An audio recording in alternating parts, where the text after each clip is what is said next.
faz maravilhas no meio do seu povo, assim. É uma vitória de todos nós, é uma conquista de todos nós, conquistadas através de muita oração, muito joelho no chão.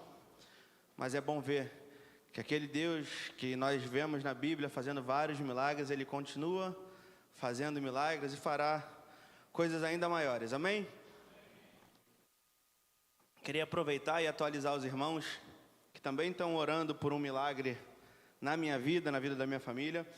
Minha mãe fez a cirurgia no último dia 19 de agosto, a cirurgia lá do câncer de mama e da axila. E aí, no câncer da mama em si, nós tivemos uma resposta completa, ou seja, está livre, graças a Deus. O da axila, agora a gente estamos na segunda etapa. Ela tinha 5 linfonodos e dos 5, 1 continua testando positivo. Mas o Deus que já fez um milagre vai fazer outro, amém?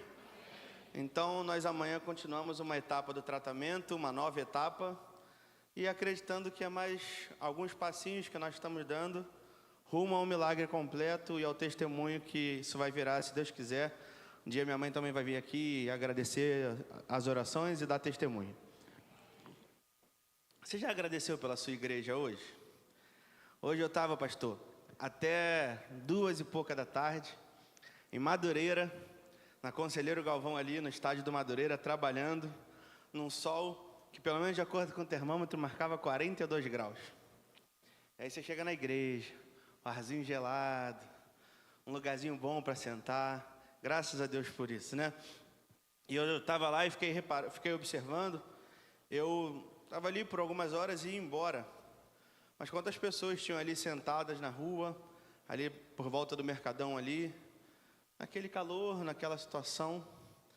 E tem hora que a gente se acostuma tanto com as coisas da vida, que a gente para de agradecer, né? E como a gente precisa ser grato, o pastor falou na hora dos dízimos lá, sobre algumas coisas que a igreja, e quantas bênçãos nós temos aqui. De fato, a gente às vezes entra e sai tanto da igreja e a gente não valoriza coisas simples como um ar-condicionado, por exemplo, que é fruto realmente do dízimo, das ofertas e do coração generoso de cada um de nós. Amém? Nós vamos ler o texto. Prometo usar todo o meu poder de síntese hoje para a gente enxugar rapidinho e terminarmos no horário. Queria te convidar a abrir sua Bíblia em Ezequiel, no capítulo 47.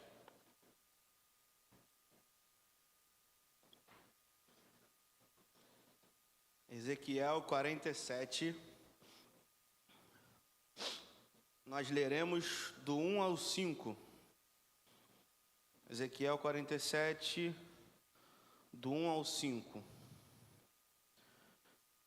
Eu vou ler aqui na minha versão, e os irmãos acompanhem aí. Um homem levou-me de volta à entrada do templo e vi a água saindo de debaixo da soleira do templo, indo para o leste, pois o templo estava voltado para o oriente. A água descia debaixo do lado sul do templo, ao sul do altar. Ele então me levou para fora, pela porta norte, e conduziu-me pelo lado de fora até a porta externa que dá para o leste, e a água fluía do lado sul. O homem então foi para o lado leste com uma linha de medir na mão, e enquanto ia, mediu 500 metros, e levou-me pela água que batia no tornozelo. Mediu mais 500 metros, e levou-me pela água que agora chegava ao joelho. Mediu mais 500 metros, e levou-me pela água que agora batia na cintura.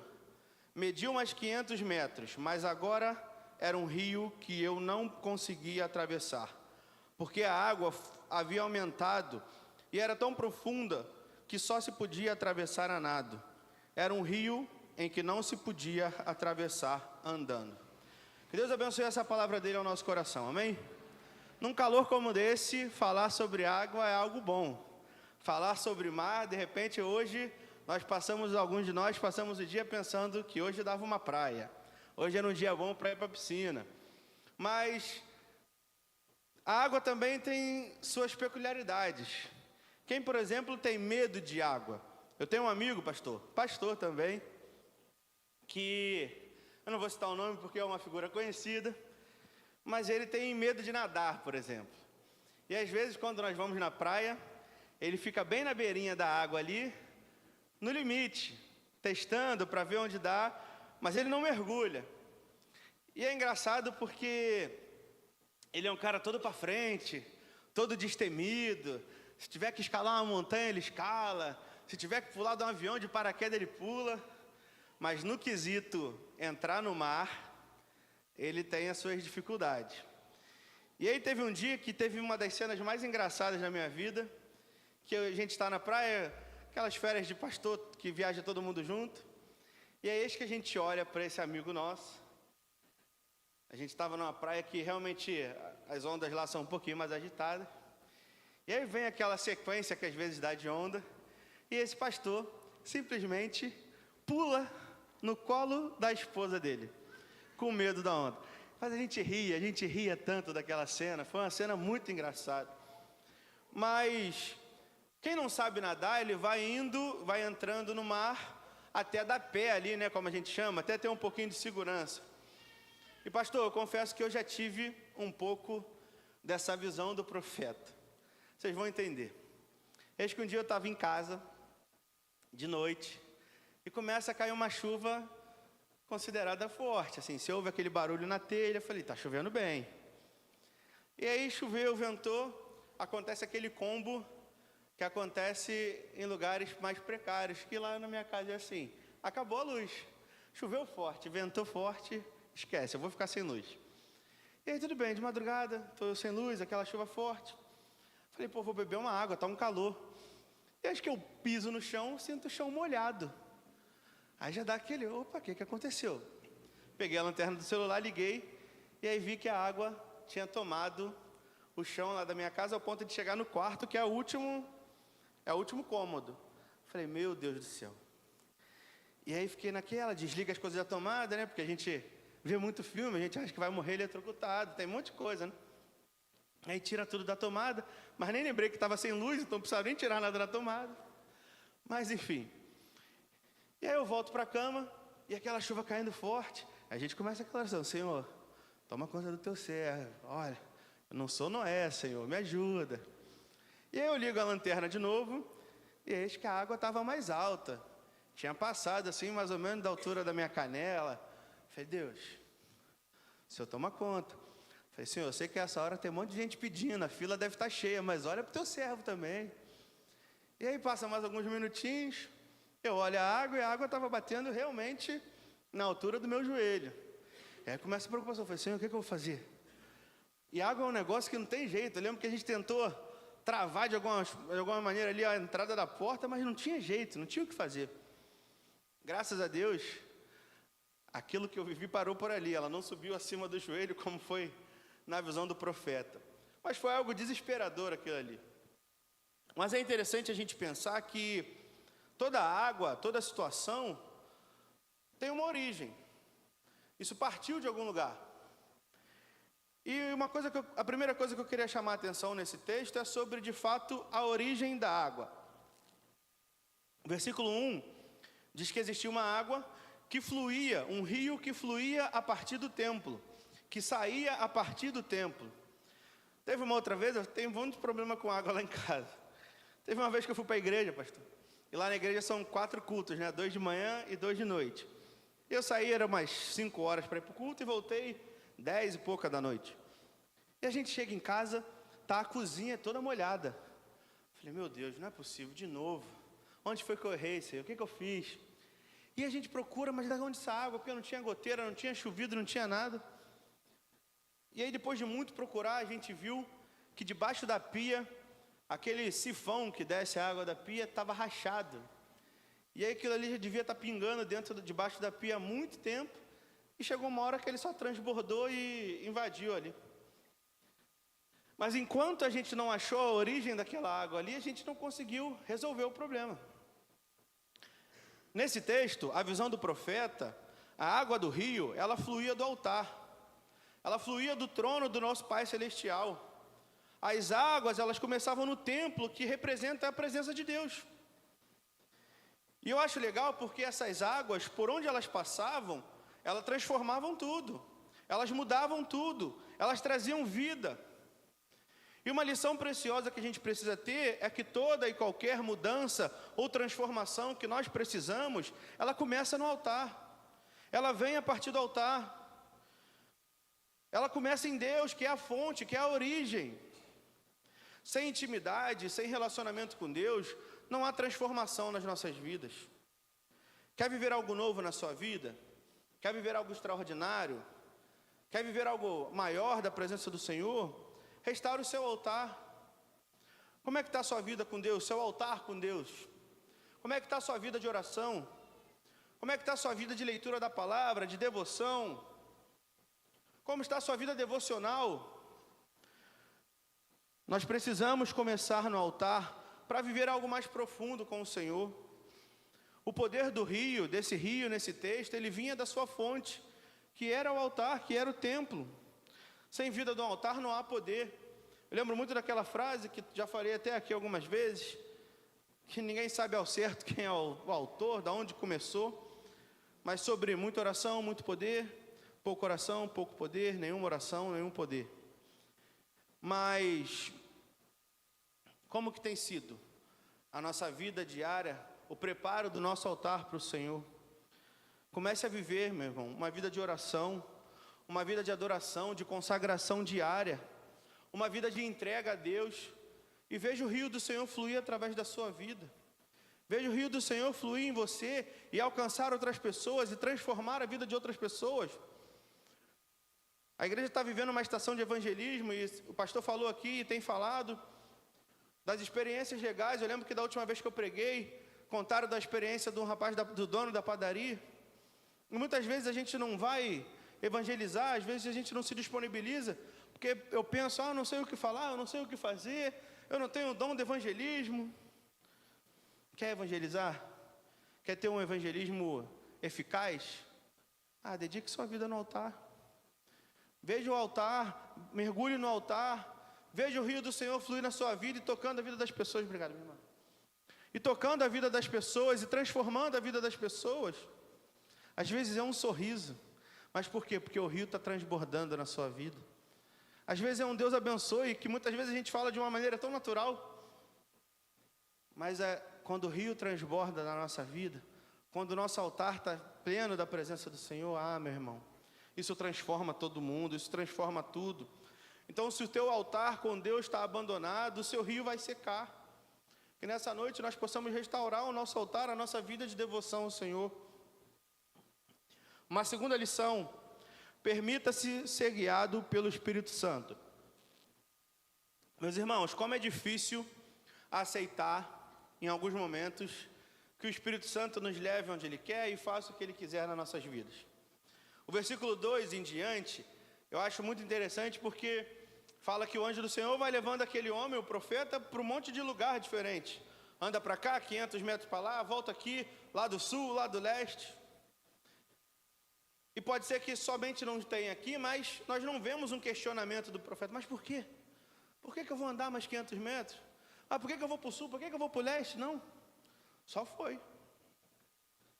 Eu lembro que quando eu era mais novo, eu tinha muita dificuldade, eu era adolescentezinho, novinho, de orar pedindo para Deus fazer a vontade dEle na minha vida com algumas coisas. Eu queria muito, por exemplo, passar num concurso. E eu chegava para o pastor Natan, que era o pastor de adolescente da época, e falava assim: pastor, eu tenho dificuldade de orar e falar assim: Senhor, faça a sua vontade, porque eu quero muito passar nessa prova. E vai que Deus não quer que eu passe. E eu lembro do pastor Natan falar para mim muito claro assim: Gustavo, Deus não é estraga prazer. Deus não tem prazer em falar assim: agora o Gustavo está querendo passar nesse concurso militar. Não vou deixar não. Ele vai passar agora em outra coisa. Não, o Gustavo está querendo ser médico. Não. Agora então eu quero que ele seja militar. Não, Deus não tem prazer em fazer alguma coisa diferente daquilo que a gente está pedindo, daquilo que a gente está sonhando, não. O que Ele quer é que nós alinhemos a nossa vontade com a vontade dEle. Porque a vontade dEle sim que é a boa, perfeita e agradável, não é a nossa. Nós não podemos olhar para Deus e achar que Ele de fato está esperando nós tomarmos uma vontade, uma decisão para Ele falar assim: não, agora eu vou fechar essa porta. Não. Muitas vezes nós queremos viver algo novo, muitas vezes nós queremos viver algo sobrenatural, nós queremos viver o famoso infinitamente mais de Deus, só que do nosso jeito, da minha maneira. Às vezes eu quero que Deus abra uma porta, mas do meu jeito. Meus irmãos, Deus vai agir, Deus vai fazer, Deus vai transformar. Eu olho, por exemplo, para essa situação da minha mãe, e se a gente pensasse assim, eu podia falar assim: Deus, mas eu quero que o Senhor faça a cura, um milagre. Só que eu quero que Deus faça o milagre do meu jeito, e Deus está fazendo o milagre, mas do jeito dele. Está usando médico, está usando cirurgia, usou coisas sobrenaturais. Eu não sei se eu contei para os irmãos aqui uma vez. Uma das vezes que a minha mãe ficou internada, por exemplo, a ponto de morrer, pressão 9/6, assim, e caindo, descendo. Algo muito ruim. Desmaiou algumas vezes, ficou vários minutos desacordada. E ninguém conseguia, por exemplo, acessar a veia da minha mãe, de tão para baixo que estava. E aí, meus irmãos, devem ter tentado pelo menos umas 10 vezes e perderam, estouraram e não conseguia. E aí surgiu uma mulher do nada, que a gente não tinha visto ela no hospital hora nenhuma naquele tumulto. E aquela mulher se levantou e falou assim, pediu licença para as enfermeiras, e ela não era do setor. Falou assim: gente, eu sei que vocês já tentaram, toda sem graça. Sei que vocês já tentaram, mas se vocês deixarem, será que eu podia tentar pegar a veia dela? E as enfermeiras, obviamente, olharam para a cara dela, tipo assim: você está achando que a gente não tem capacidade? Que a gente não é mais treinada que você?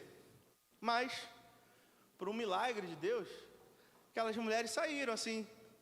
E Deus foi tão bom que a sala ficou vazia. O quarto da minha mãe, que estava cheio de gente, porque minha mãe estava prestes a morrer. E aí fica aquele tumulto, igual de filme, todo mundo em volta. Esvaziou todo mundo. Ficou eu, essa mulher e a minha mãe. Aí, pastor, não tem jeito, né? Acendeu, eu falei: antes de você tentar, posso fazer uma oração? E ela não sabia que eu era pastor. Ela: pode, pastor. Até arrepia de lembrar. E aí eu orei. E aquele ambiente ali, aquela mulher pegou a veia da minha mãe de primeira. Minha mãe ficou internada 3 dias. Aquela veia ficou sustentando os 3 dias. Aquela mulher, nunca mais a gente viu o rosto dela no hospital. E eu fiquei lá uns 4 dias no hospital. Eu tenho para mim que aquela mulher foi um anjo que Deus mandou ali, gente. Ninguém sabe o nome. Perguntei para agradecer, ninguém sabe. Ninguém sabe. Deus faz milagres. Deus respondeu e tem respondido a nossa oração, mas do jeito dele. Tem hora que a gente quer que Deus faça aquilo que a gente está pedindo e Deus vai fazer. Tem hora que a gente quer que Deus abra uma porta e Deus vai abrir. Só que a gente precisa aceitar que Deus vai fazer do jeito dele. Ele vai usar pessoas, ele vai usar situações. Eu imagino como foi para a família viver alguns milagres, família do pastor. E Deus foi conduzindo cada processo.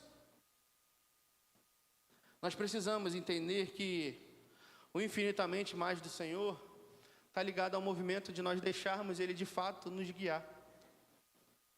Gosto muito de pensar em Abraão, por exemplo, em como deve ter sido difícil largar a terra, a parentela, e ir para um lugar que eu ainda vou te falar, não vou te contar agora não. Vai indo, que eu vou te contar no processo. Como que deve ser difícil. Mas, meus irmãos, nós precisamos entregar o controle das nossas vidas nas mãos do Senhor e deixar Ele nos guiar. Mesmo que você não entenda os caminhos, mesmo que você não concorde até com os processos, mesmo que você não saiba exatamente o que está acontecendo, mas nós precisamos lembrar que, como diz aquela música, Ele sabe de tudo que você está passando e mandou te dizer que Ele está cuidando. Deus está cuidando de você. Deus está cuidando de tudo. Deus está cuidando de cada detalhe. Ele sabe de tudo. Em terceiro lugar, confie e respeite os processos. Os versículos 3 a 5, ele diz lá: andou 500 metros, mediu, a água batia no tornozelo. Mais 500 metros, a água batia no joelho. Mais 500 metros, água na cintura. Mais 500 metros, era um rio que já não podia mais atravessar andando. O crescimento, ele é algo progressivo. Muitas vezes a gente enxerga um pouquinho da mão de Deus, um pouquinho do que Deus vai fazer, e parece que a gente já quer viver tudo de uma vez. Calma, os processos, eles são importantes. Falei, por exemplo, sobre essa situação da minha mãe. E aí, quando a gente vê um milagre, a gente vê uma situação e fala assim: agora veio tudo. E aí, se a gente não tem maturidade, se a gente não entende os processos, Bate uma frustração de, nossa, nós vamos começar um tratamento de novo. Vamos. Porque tem processos. Os processos são importantes. Enquanto estamos passando pelo processo, Deus está trazendo uma cura física, sim, mas Ele está tratando da mente e da alma também. Ele está restaurando coisas na minha vida, na vida da minha família. Ele está restaurando relacionamentos. Por quê? Porque Deus investe nos processos. Deus age nos processos. O chamado de Deus é para que nós avancemos o nosso nível de profundidade e de intimidade com Ele progressivamente. Eu gosto muito do texto lá de 1 Coríntios 13, que vai falando, né? Quando eu era menino, fazia as coisas como menino, me alimentava como menino, mas agora eu deixei para trás as coisas de menino. Tem muito crente adulto, com muitos anos de igreja. Eu nasci na igreja, por exemplo, mas que ainda se comporta como um menino espiritual, dependendo de receber alimento somente quando vem na igreja, que é uma bênção. Quantas vezes eu já vim aqui na igreja e sentei ali e recebi palavras maravilhosas. Mas quando eu deixo de ser menino, eu paro de depender de ser somente alimentado por aquilo que eu vejo e venho aqui na igreja. Eu passo a buscar e viver o meu próprio alimento no dia a dia da minha casa, no meu quarto, em oração, na leitura da Bíblia. Nós precisamos, como cristãos, amadurecer e crescer mais e mais em conhecer o nosso Senhor. Meus irmãos, é maravilhoso. Eu dou muito graças a Deus pela minha igreja lá, uma igreja muito abençoada. Imagina eu ouvir o pastor João domingo após domingo, é uma bênção. Mas eu não posso depender das palavras, das mensagens do pastor João para ser um cristão, para ouvir a voz de Deus. Imagina se eu só consigo ouvir Deus através das mensagens do pastor João. Isso é muito pouco, isso é muito raso. Deus quer que nós vamos mais profundo. O crescimento progressivo significa maturidade, e a maturidade espiritual também. Eu fico pensando que se o anjo mostrasse tudo para o profeta ali de uma vez, a grande verdade é que ele não daria conta de absorver tudo isso não. Se a visão toda, que é uma visão progressiva, é mostrada de uma vez só, eu acho que o profeta ia dar uma pirada. Eu lembro do Joaquim, já contei dele aqui algumas vezes na praia. Na praia não, já contei dele aqui algumas vezes. E teve uma situação muito específica com ele na praia. Ele mais novinho, ele tinha ido morar em Portugal e ele nunca tinha ido na praia comigo aqui. E aí fui levar o Joaquim na praia. E aí o Joaquim é muito... Um dia eu vou trazer ele aqui na igreja, porque eu só falo e nunca trouxe, né? Coitado do pessoal lá que cuida das crianças, mas Deus abençoe vocês também, vocês vão fazer treinamento, vão estar fera demais para receber o meu abençoado sobrinho Joaquim. Mas ele é um menino muito agitado. E eu levei ele para a praia, e eu parei na beira do mar assim, pastor, falei, Joaquim, tá vendo? Ó, a onda vem, tem hora que vem mais forte, não dá para você sair entrando, toma cuidado, fica perto de mim, tudo mais. Entendeu? Entendi. E aí saiu correndo para dentro d'água. E aí no que ele foi correndo, veio uma onda, só que pra gente é uma onda baixinha, que bateria aqui, mas é da altura dele. E aí veio de cara assim com ele, aí ele capotou para trás assim na onda, eu levantei aquele negócio assim, peguei pela blusa, levantei. E aí ele olhou assim todo desorientado, todo perdido. Falei, tá vendo? Expliquei para você, tem que entrar devagarinho, tem que entender. Criança não entende os processos. Criança às vezes não consegue respeitar ou aceitar os processos, mas nós somos adultos, para nós é diferente. Criança, espiritualmente falando, tudo bem, não entende os processos, mas o desejo de Deus para nossas vidas é uma maturidade cristã, e como maturidade cristã, nós precisamos entender os processos do Senhor nas nossas vidas. O crescimento progressivo na fé, comece lendo a Bíblia, orando, frequente a igreja, frequente os ministérios, participe de um pequeno grupo, se envolva com a sua igreja de verdade. Pastor, eu tenho uma grande dificuldade.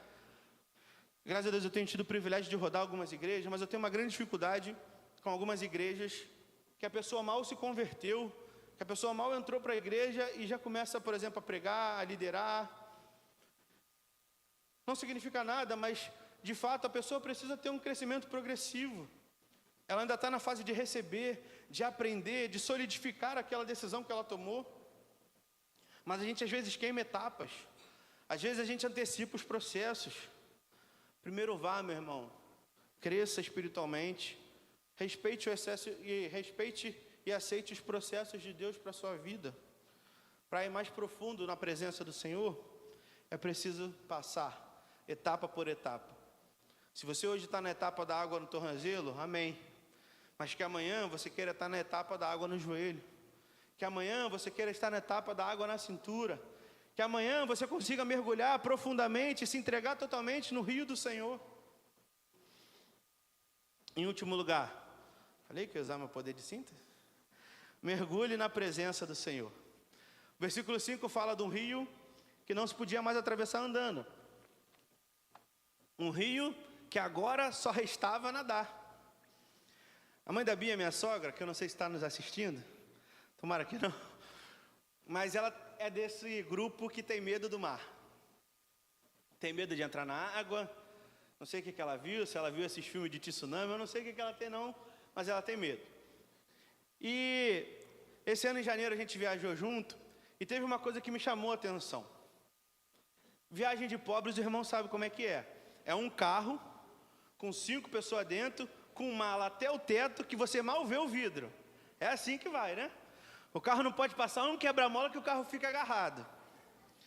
E nós fomos assim, daqui até Búzios.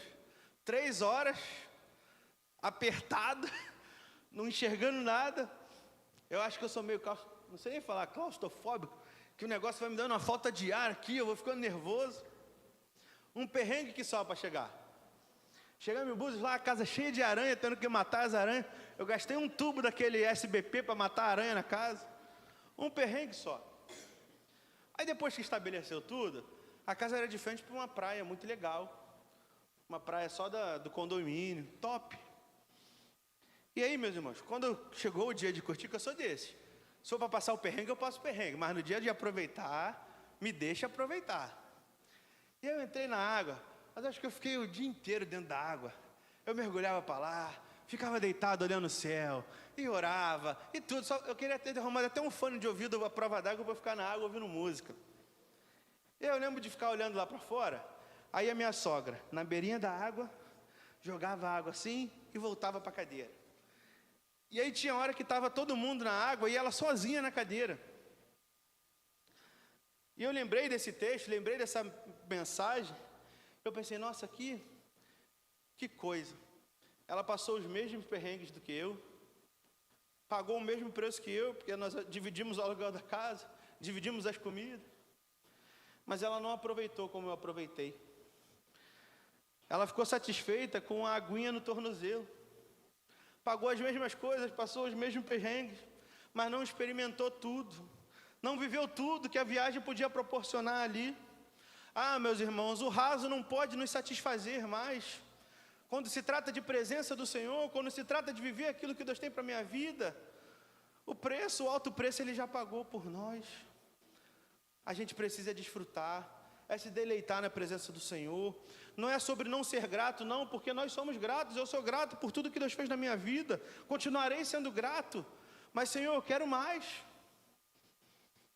Se nesse ano, estava conversando com o pastor, essa ideia é excelente das estações, da unidade, mas no ano que vem, nós queremos mais.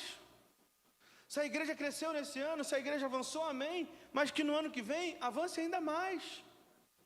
Porque nós cremos e servimos a um Senhor que sempre quer nos dar mais. Então chega de ser um crente raso.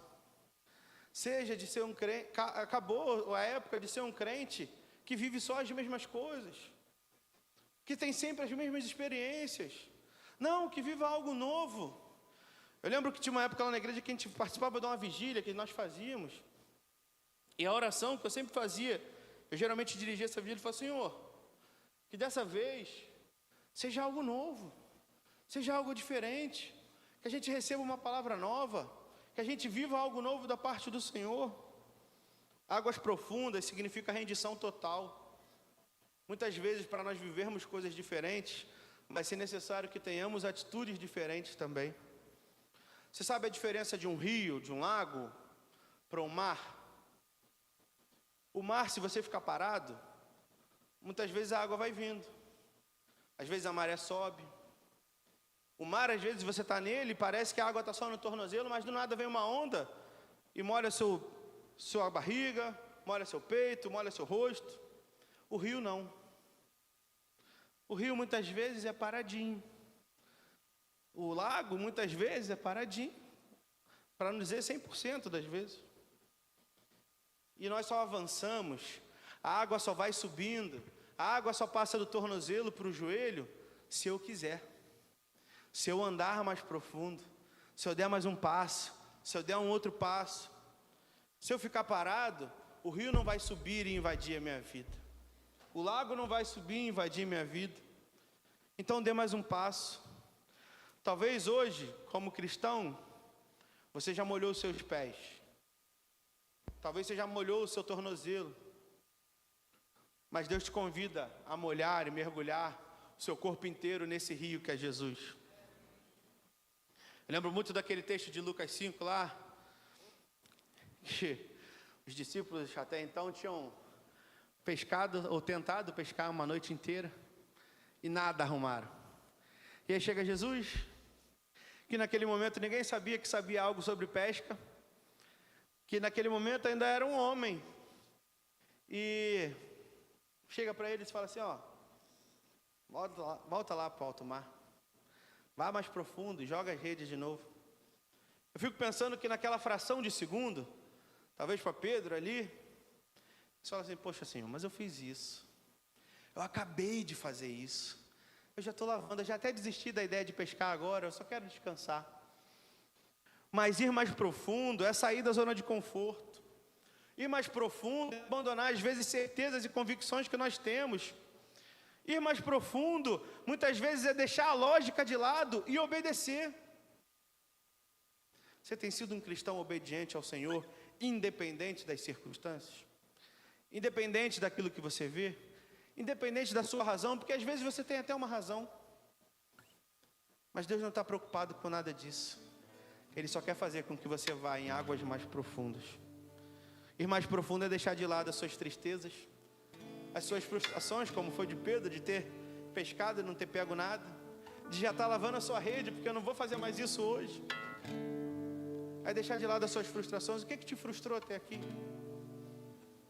Às vezes, por exemplo, você está com uma idade, você imaginava nessa idade estar casado, estar com família formada e não aconteceu. É o caso, por exemplo. Talvez no meu planejamento com 15, 16 anos, eu não imaginava que com 30 eu não ia estar casado. Mas Deus tinha os processos. E para viver o que eu estou vivendo hoje, eu precisei deixar de lado minhas frustrações. Deixar de lado minhas decepções. E obedecer. Deus tinha um plano de eu entrar no seminário. Deus tinha um plano de eu ser pastor. E quando eu passei a cuidar e viver profundamente aquilo que Deus tinha para mim, Deus trouxe as outras coisas. Vou contar um negócio para vocês que eu não contei para ninguém. Foi a Bia que me pediu namoro, gente. Uma mulher daquela, linda. Falei, Senhor, bom mesmo, hein? Por quê? Porque eu estava cuidando das coisas de Deus. Ele passou a cuidar das minhas. Mergulhe profundo na presença do Senhor. Vá mais profundo. Deixe de lado essas tristezas. Ah, é um desemprego, meu irmão. Viva o que Deus tem para você. Ah, um relacionamento conturbado. Deixe isso de lado e viva o que o Senhor tem para você. Deixa que Deus vai cuidar. No raso, você só consegue ver o que é possível aos homens. Mas no profundo, você vê o que é possível para Deus. Águas mais profundas mostram para a gente o infinitamente mais de Deus. O Deus que é sem medidas, o Deus que é infinito, como diz lá em Efésios 3:20, que é capaz de fazer para a gente infinitamente mais daquilo que você pede, daquilo que você pensa. Chega de viver o raso.